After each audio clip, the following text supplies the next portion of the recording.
Hello friends, स्वागत है आप सभी लोगों का हाईवे क्लासेस पर। आज हम आप लोगों को रेलवे ग्रुप डी के बारे में बताएंगे कि जो रेलवे ग्रुप डी का आपका एग्जाम 2019 से रुका हुआ है और इसके बारे में हम आपको एक्सपेक्टेड कट ऑफ पूरा रीजन के साथ साथ में आपको कैसे तैयारी करने हैं, किन किन सब्जेक्टों पर आपको ज़्यादा ताकत लगानी है, कैसे हम लोग इसको पार कर पाएंगे, क्या रणनीति है, उसके हमने कुछ पॉइंट यहाँ पर लिखे, बाकी सब हम बताएंगे। क्या इसमें हम लोग रणनीति अपनाएं जिससे कि अपना सिक्योर कर पाएं। जिन्होंने जो भी जोन चुना हो, जिनकी जो भी समस्या हो, धीरे धीरे यहाँ पर समाप्त हो जाएगी। लास्ट तक देखना वीडियो, जिसमें हम आपको इंपॉर्टेंट बात बताएंगे लास्ट में कि कैसे आपको तैयारी करनी है, किस जो है सब्जेक्ट पर आपको ज़्यादा जो है फोकस करना है और किस पर नहीं करना है। ठीक है, तो यहाँ पर हम लोग यहाँ पर देखेंगे। तो सबसे पहले आप जान लीजिए कि एक वैकेंसी निकली थी 2018 में, जिसको हम लोग group D, railway group D की जो वैकेंसी निकली थी 2018 में, वो थी 62,907 पोस्ट थी, यानी कि 62,000 प्लस जगह थी, मतलब 63,000 जगह थी। और जिसमें जो फॉर्म अप्लाई हुए थे, यानी कि जिसके जो फॉर्म पड़े थे वो पड़े थे 1,89,00,000 जो है 82,719 फॉर्म पड़े थे। और जिसमें पर सीट जो कंपटीशन था वो 302 सीट था, मतलब 302 सीट पर एक बंदे को जो लड़ाई लड़नी थी वो 302 से लिखनी थी, मतलब 302 लोगों पर एक सीट का कंपटीशन था, मतलब एक बंदा 302 लोगों को हराएगा तब जाकर वो सीट पाएगा, ऐसा था। लेकिन इन सब की ज्वाइनिंग हो चुकी है। ये जो 62,000 हैं ये फॉर्म डालकर भरकर ज्वाइनिंग ले चुके हैं। अब ये ट्रेनिंग करके अपना पेमेंट जो है ले रहे हैं आराम से रेलवे से। लेकिन खूबसूरत बात यह है कि जब ये 2018 की जो वैकेंसी थी इसकी ज्वाइनिंग नहीं हो पाई थी, तब तक ग्रुप डी 2019 की 1 लाख वैकेंसी आ गई। जब ये 1 लाख वैकेंसी जब आ गई तो इस 1 लाख वैकेंसी में इन 2018 वाले जो कैंडिडेट थे इन्होंने फॉर्म डाला। इन्होंने इसलिए डाला क्योंकि इसकी ज्वाइनिंग नहीं हुई थी। इन्हें संदेह था कि अभी हम इसमें पास नहीं हुए तो हम इसका पेपर देंगे तो इसमें पास हो जाएंगे। ये ऑलरेडी ग्रुप डी में सिलेक्टेड हैं। ये 62,000 और कंपटीशन देख रहे हो 302 सीट पर। यहाँ पर क्या है, 2019 में 1,03,719 पोस्ट है, मतलब 1 लाख पोस्ट है, 40,000 गुना लगभग 40,000 जो है पोस्ट ज़्यादा है। और जिसमें फॉर्म जो है मात्र 1,15,00,000 पड़े हुए हैं और यहाँ पर 1,90,00,000 लगभग पड़े हुए हैं। तो 1,90,00,000 और यहाँ 1,15,00,000। यहाँ तो अब सीट देखिए, कंपटीशन देखिए, यहाँ पर जो पर सीट कंपटीशन है वो 302 है, यहाँ पर जो पर सीट कंपटीशन है वो 112 है। अब यहीं से आप अंदाजा लगा लीजिए कि यहाँ पर हमारा कितना कंपटीशन कम हो चुका है। इतना ही नहीं कि जब ये वैकेंसी 2018 की निकली थी और 2019 में तब तक 1 लाख आ गई, इसके साथ ही 2018 के साथ ही वैकेंसी चल रही थी एएलपी की 16,000। इसके साथ ही में नॉन टेक्निकल टेक्निकल वैकेंसी चल रही थी। वो सारे लोग जो बड़ी बड़ी पोस्ट के थे वो भी ग्रुप डी में फॉर्म डाले थे, वो भी सिलेक्ट होके चले गए।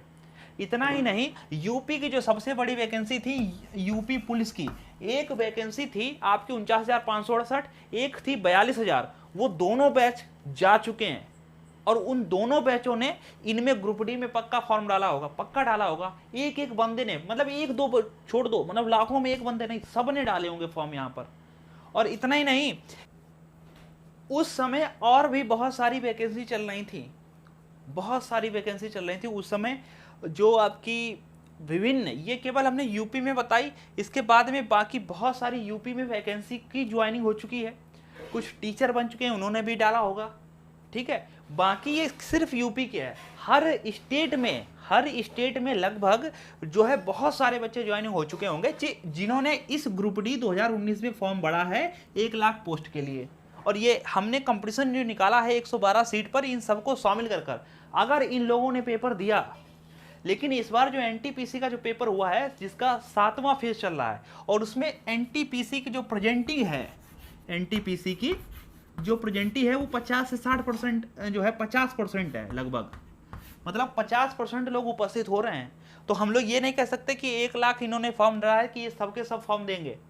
जाहिर सी बात है इसमें भी 50% लोग कम हो जाएंगे। तो यहाँ पर 112 सीट का कंपटीशन नहीं ले जाएगा, सीट पर कंपटीशन ले जाएगा मार्च से 60 से 70। अब सोचो कहाँ 302 सीटों पर वैकेंसी, जब कोई भी ज्वाइनिंग नहीं थी तब इन्होंने यहाँ पर फॉर्म भर कर लिया। अगर ये सभी लोग मौजूद होते तो हम लोगों को जगह नहीं मिलती। तो इसलिए आप ध्यान दें, यहां पर 112 नहीं, यहां पर 50-60 लिखो। मतलब एक बंदे को अगर अब एक बंदे को 50-60 लोगों से लड़ना पड़ेगा, कहां 300 से लड़ना पड़ता था। और उस समय जो सबसे हाईएस्ट जो कट ऑफ थी वो 72 थी विद नॉर्मलाइजेशन के, मतलब रॉ मार्क रहे होंगे प्लस नॉर्मलाइजेशन उस बंदे को मिला होगा। तो 72 से 73-74 बास, मतलब 72-73 थी ग्रुप डी की। ठीक है, तो ये आपको ध्यान देना है। तो हम कहने वाले थे कि आपका जो कंपटीशन है वो 2.5 गुना नहीं, लगभग 3 से 4 गुना कंपटीशन यहाँ पर कम हो चुका है। 3 गुना लगभग कंपटीशन कम हो गया है। और जो इसकी एक्सपेक्टेड कट ऑफ है, अभी लास्ट में बताएंगे तैयारी अब कैसे करें। जो इसकी एक्सपेक्टेड कट ऑफ है वो अनरिजर्व के लिए, यानी कि जर्नल वालों, अगर आपने 58 से 62 के बीच में रॉ मार्क्स ले आए बिना निगेटिव मार्किंग के, अगर आपने कुछ भी नहीं जो है गलत अटेम्प्ट किया है, मान लो 100 क्वेश्चन कराए हो और जिसमें से आपके 58 है, तो आपका तो नंबर वैसे नहीं आना है। क्यों? क्योंकि आप इतने गलत करके आए हो, जो वहां से काट लेगा और फिर आपको नॉर्मलाइजेशन नंबर में फायदा नहीं मिलेगा। तो नॉर्मलाइजेशन नंबर उन्हें फायदा ज्यादा मिलता है जो निगेटिव कम करते हैं। तो आपको निगेटिव कम करना है, अटेम्प्ट ज्यादा करना है, जितना कर पाओ उतना करो।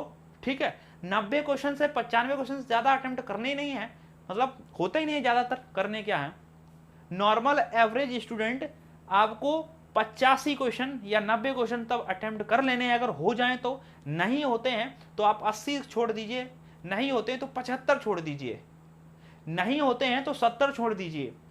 और 70 से जो अगर आपको लगता है कि 70 ही अटेम्प्ट हो रहा है, मैं आपको कुछ नहीं आता, तो छूना नहीं है। कोई भी निगेटिव पॉइंट में ऐसा आपको नहीं करना है कि उस क्वेश्चन पर तुक्का लगाया जाए।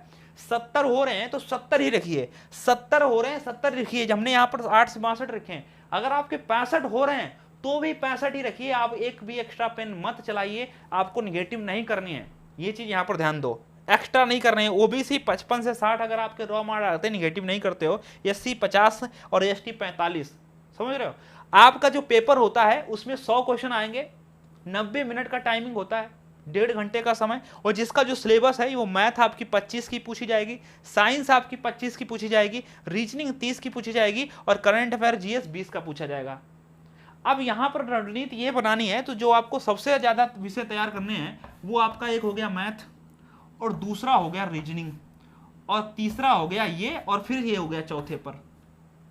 सबसे ज्यादा जो ध्यान देना मैथ पर देना है, सबसे नंबर 1 पर इसको रखो, रीजनिंग पर नंबर 2 को रखो, और साइंस को नंबर 3 और फिर इसको नंबर 4 रखो। कह रहे हैं इसलिए है क्योंकि आप, इसलिए हम आपको समझा रहे हैं क्योंकि मैथ में क्या होता है, मैथ अगर आपको पूरा आ गया तो आपको टाइम नहीं लगेगा, रीजनिंग से कम टाइम लोगे मैथ में, तो फटाक से उड़ा डालोगे। क्योंकि रीजनिंग में कभी कभार फंसा लेगा, ऐसे क्वेश्चन आएंगे जो आपको आते हुए भी नहीं, मतलब आते ही नहीं तो कर पाओगे कैसे। जैसे अगर हम पूछ दें कि भारत रुपया और थाईलैंड क्या, तो आपसे पूछा जा रहा है कि भारत का रुपया से संबंधित है, यानी कि भारत की जो मुद्रा है वो रुपया है, थाईलैंड की क्या है। अब थाईलैंड की जब मुद्रा आएगी तभी तो हम लगा पाएंगे, अब जब आएगी नहीं तो कैसे लगा पाओगे। इसीलिए कह रहे हैं सबसे पहले आप मैथ को टाइम दो, क्योंकि रीजनिंग में ऐसी ऐसी सीरीज आती है दिमाग भी खा सकते हैं, और आपको लगेगा कि ये हो जाएगा, और होने नहीं देगा तब तक आपका टाइम ले जाएगा। मैथ में जो अगर आप टाइम दे दोगे तो वो क्वेश्चन हो जाता है, लेकिन रीजनिंग में ऐसा कह नहीं सकते हैं, क्योंकि मैथ का अगर कॉन्सेप्ट पता है तो वो हो जाएगा। और मैथ की सबसे अच्छी तैयारी आप हमारे हाईवे क्लास यूट्यूब चैनल पर भी कर सकते हो। हम ये नहीं कह रहे हमारे पर ही होती है, आप कहीं भी पढ़ो, कहीं भी पढ़ो, कोई टेंशन नहीं है। आप हमारे लेक्चर जरूर देखें, क्योंकि आपको वहां से जरूर फायदा होगा। एक सीरीज हम आपको चला रहे हैं, आपकी एडवांस मैथ ये जितनी भी है, जो भी आपकी पूछी जाएगी वो हम चला रहे हैं। एक यूपी टेट और S TET super TET teacher लोगों की एक जो है सीरीज चल रही है, जिसमें हम टीचर के जो है नाम से वो सीरीज चला रहे हैं।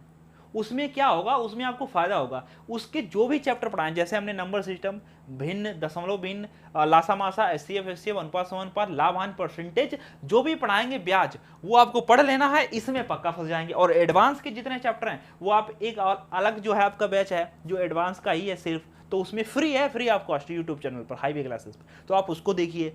ठीक है, अब रही बात रीजनिंग के लिए, हमने एक नया चैनल स्टार्ट किया है, रीजनिंग बाय हाईवे क्लासेस। सिर्फ आपको यूट्यूब पर reasoning bye highway classes search करना है। जब आप reasoning bye highway classes search करेंगे तो आपका एक चैनल खुल जाएगा, तो उस चैनल पर जाओ, तो वहां पर मैं टॉपिक पूरे कंप्लीट कराने लगा हूं। जो भी है लासा, उसमें जो है आपका पासा चल रहा है, पासा के बाद में उसकी प्रैक्टिस चलेगी, जो भी क्वेश्चन आपसे पूछे गए होंगे विभिन्न एग्जामों में, तो वहां से आप ये क्लियर कर सकते हो। साइंस के लिए आप किसी को अच्छा से चुन लीजिए। साइंस के पास में देखो, हमारे पास भी टाइम नहीं है, नहीं तो हम साइंस साइंस इतना जबरदस्त आपका क्लियर करा दें, जो भी आप क्या नाम करोगे, अगर हुआ तो आप सभी लोग कहो तो हम यहाँ पर साइंस की सीरीज भी स्टार्ट कर सकते हैं।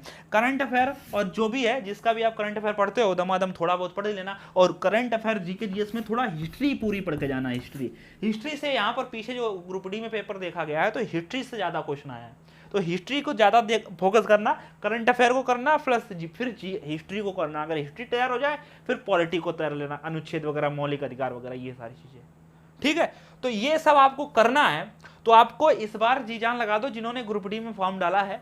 अब कोई भी उस ग्रुप डी में फॉर्म नहीं डाल सकता, जिन्होंने डाला था वो बढ़िया जो बच्चे थे वो सिलेक्ट होकर चले गए, अब बचे हैं लड़ाई गधों के साथ। तो अब तो हम लोग लड़ सकते हैं, अब तो उठा लीजिए हथियार, तो आराम से उसकी तैयारी करिए। जो भी सिलेबस आपका बचा हुआ है, आपके पास 2-3 महीने जो भी है अभी टाइम आपका बचा हुआ है, और जितने जल्दी से जल्दी हो सकता है आप उसको फटाफट कवर करिए। मैथ, रीजनिंग, साइंस को पहले कवर करिए, बाकी फिर इसको करंट अफेयर, जीएस को पढ़ते रहिए। 10-10-20 मिनट आपको, आधा घंटा एक करंट अफेयर को देना, आधा घंटा हिस्ट्री को, और आपको मैथ अगर नहीं आती तो 2 घंटे मैथ को दो, साइंस नहीं आती 1.5 घंटे दो साइंस को, रीजनिंग को दो 1 घंटा। बाकी अब उसको सबको डिवाइड करो, लगभग पूरे दिन में जो आपको पढ़ना है वो 5 से 6 घंटे लगातार नहीं पढ़ने हैं, आपको 5 से 6 घंटे पढ़ने हैं। सुबह सुबह टाइम डिवाइड कर पढ़ लीजिए, एक 1.5-2 घंटे का स्लाइड बना लीजिए कि मतलब 2-2 घंटे हमको पढ़ना है बैठ के, ठीक है।